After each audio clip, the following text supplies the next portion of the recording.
Sore ini saya kedatangan dari teman-teman buruh ya, dari KSPSI, dan tentu ada tokoh-tokohnya hadir di sini setelah tadi merayakan Hari Buruh.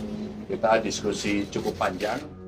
Sombong, katanya nggak butuh dukungan buruh. Anies klaim ogah datangi peringatan May Day. Ketahuan, ternyata nggak diundang. Kadrun ngamuk serang aliansi buruh. Ditulis oleh tim redaksi jurnal, dikutip dari berbagai sumber. Pertemuan kami ini semakin menguatkan kami sebagai komunitas buruh terbesar di Indonesia untuk mendukung penuh secara all-out Mas Ganjar maju sebagai calon presiden Republik Indonesia. Presiden Partai Buruh Said Iqbal mengatakan pihaknya mengundang baca pres Anies Baswedan di peringatan Hari Buruh Internasional atau May Day kemarin, tapi tak mendapatkan respon. Pihak Anies Baswedan membantah pernyataan itu. Pak Anies maupun timnya tidak pernah mendapatkan undangan dari KSPSI maupun Partai Buruh, juga tidak pernah dihubungi oleh mereka, kata tim media Anies Baswedan, Naufal Firman Yursak, dalam cuitan yang telah diizinkan untuk dikutip Selasa 2 Mei 2023. Naufal menyebut pihaknya tidak pernah diberi informasi apapun terkait penyelenggaraan May Day pada tanggal 1 Mei 2023. Naufal mengatakan Anies Baswedan sudah menghubungi Said Iqbal secara langsung mengenai pernyataan itu. Said pun, kata dia, menyampaikan permintaan maaf lantaran pernyataan keliru. Ternyata tidak ada undangan atas nama Anies Baswedan. Sebelumnya, Iqbal mengatakan pihaknya mengundang dua bakal calon presiden, yakni Ganjar Pranowo dan Anies Baswedan di peringatan Hari Buruh Internasional. Dia mengatakan Anies Baswedan tidak merespon sama sekali, tapi wajar jika ada pihak yang tidak mengundang orang tertentu karena ada alasan atau memang tidak ada kepentingan. Namun yang tidak wajar adalah ketika tidak diundang, tapi malah ngamuk-ngamuk menyerang pihak pengundang. Ini seperti yang terjadi pada Partai Buruh. Setelah memutuskan tak mengundang Anies, Said Iqbal mengaku diserang kelompok Anies Baswedan. Hal itu ternyata tidak hanya karena undangan, tapi karena Partai Buruh mendukung Ganjar Pranowo.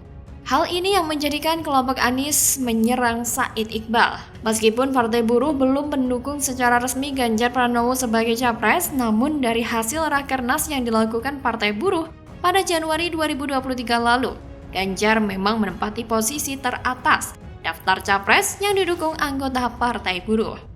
Tapi ya begitulah pendukung Anies, mereka tersinggung dengan keputusan Partai Buruh yang tak mengundang Anies dan memutuskan mendukung Ganjar Pranowo.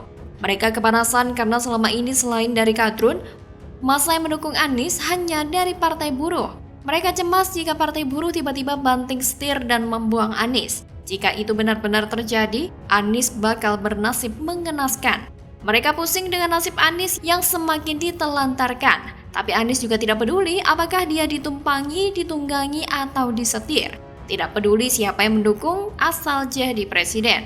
Mau jadi gubernur aja, Anies berani berbohong dan menjual janji mulu. Apalagi mau jadi presiden. Apa sih yang tak dia gadaikan? Jadi presiden itu keren dan membanggakan. Belum lagi banyak peluang besar terbuka jika jadi presiden. Anies adalah jalan membuka peluang negara ini dikuras dan diperas habis-habisan oleh kelompok yang munafik. Lihat saja pendukung Anies yang menyerang Partai Buruh, mereka banyak tuntutan, aspirasi mereka seperti pemaksaan. Pendukung model begini cukup banyak, berkumpul di satu lingkaran, dekat dengan Anies. Kaum-kaum pembenci Jokowi kebanyakan ada di sana juga. Jadi jangan jantungan jika mereka bisa berubah jadi lebih kasar dan barbar dalam menuntut sesuatu. Memang itulah faktanya. Kelompok sebelah selalu banyak kegaduhan, banyak drama, banyak tingkah. Mereka bukan berjuang demi negara, tapi hanya kepentingan kelompok sendiri. Masa bodoh dengan itu semua. Yang penting Anies harus jadi capres dan presiden. Karena di belakang Anies banyak kepentingan besar yang harus diakomodir. 10 tahun kering tak bisa berbuat apa-apa. Bayangin aja gimana hausnya mereka.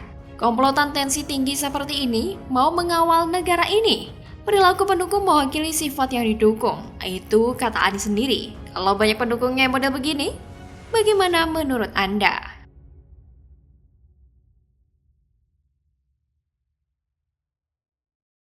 Kenapa mereka menyerang Ganjar Pranowo? Ya karena Ganjar kan sudah dapat tiket dari PDIP sebagai capres di 2024. Elektabilitasnya juga paling tinggi dibanding capres-capres yang lain, makanya jadi sasaran tembak.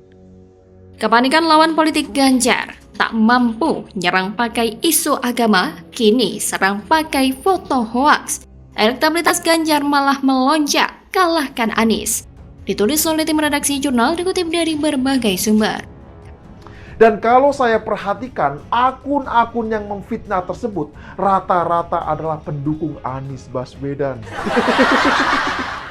Dari Partai Solidaritas Indonesia atau PSI, Muhammad Guntur Romli dengan tegas menyebut bahwa foto yang menampakkan Ganjar Pranowo dan bintang dewasa Maria Ozawa atau Miyabi berciuman merupakan editan atau hoaks. Pria yang kerap disapa Gun Romli itu menyebut ada kepanikan dari lawan politik Ganjar yang akhirnya menyerang dengan menyebar foto hoaks.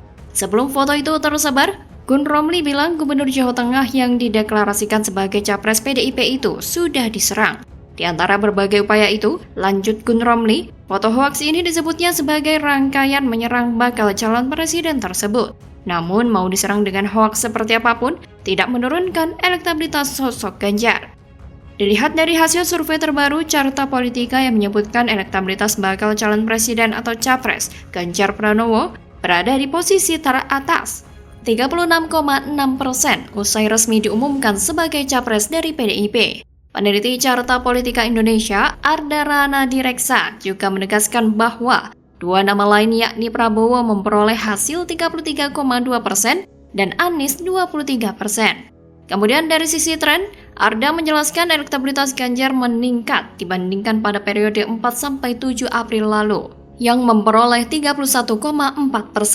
Hal tersebut ditanggapi John Sitorus melalui akun Twitter pribadinya. Dalam cuitannya, John Sitorus menegaskan bahwa hujatan serta fitnahan terhadap Ganjar Pranowo tak mampu membuat menurunnya kepercayaan rakyat. John Sitorus juga mengatakan bahwa Ganjar Pranowo pun tidak memiliki beban masa lalu. Tapi seperti itulah cara licik ini sudah dilakukan bahkan sebelum Ganjar resmi jadi capres. Tapi kali ini dilakukan dengan lebih barbar dan sedikit improve. Pertama, beredar isu bahwa Ganjar berpelukan dengan yang bukan muhrim. Ternyata setelah diselidiki itu adalah istri Ganjar sendiri. Lalu ada yang membuat meme foto editan Ganjar bersama Miyabi yang terkenal sebagai legend dalam dunia 18+. Ya itulah politik, hal ini dianggap akan mempengaruhi pemilih muslim untuk tidak memilih Ganjar. Itu teorinya, tapi faktanya apakah semudah itu?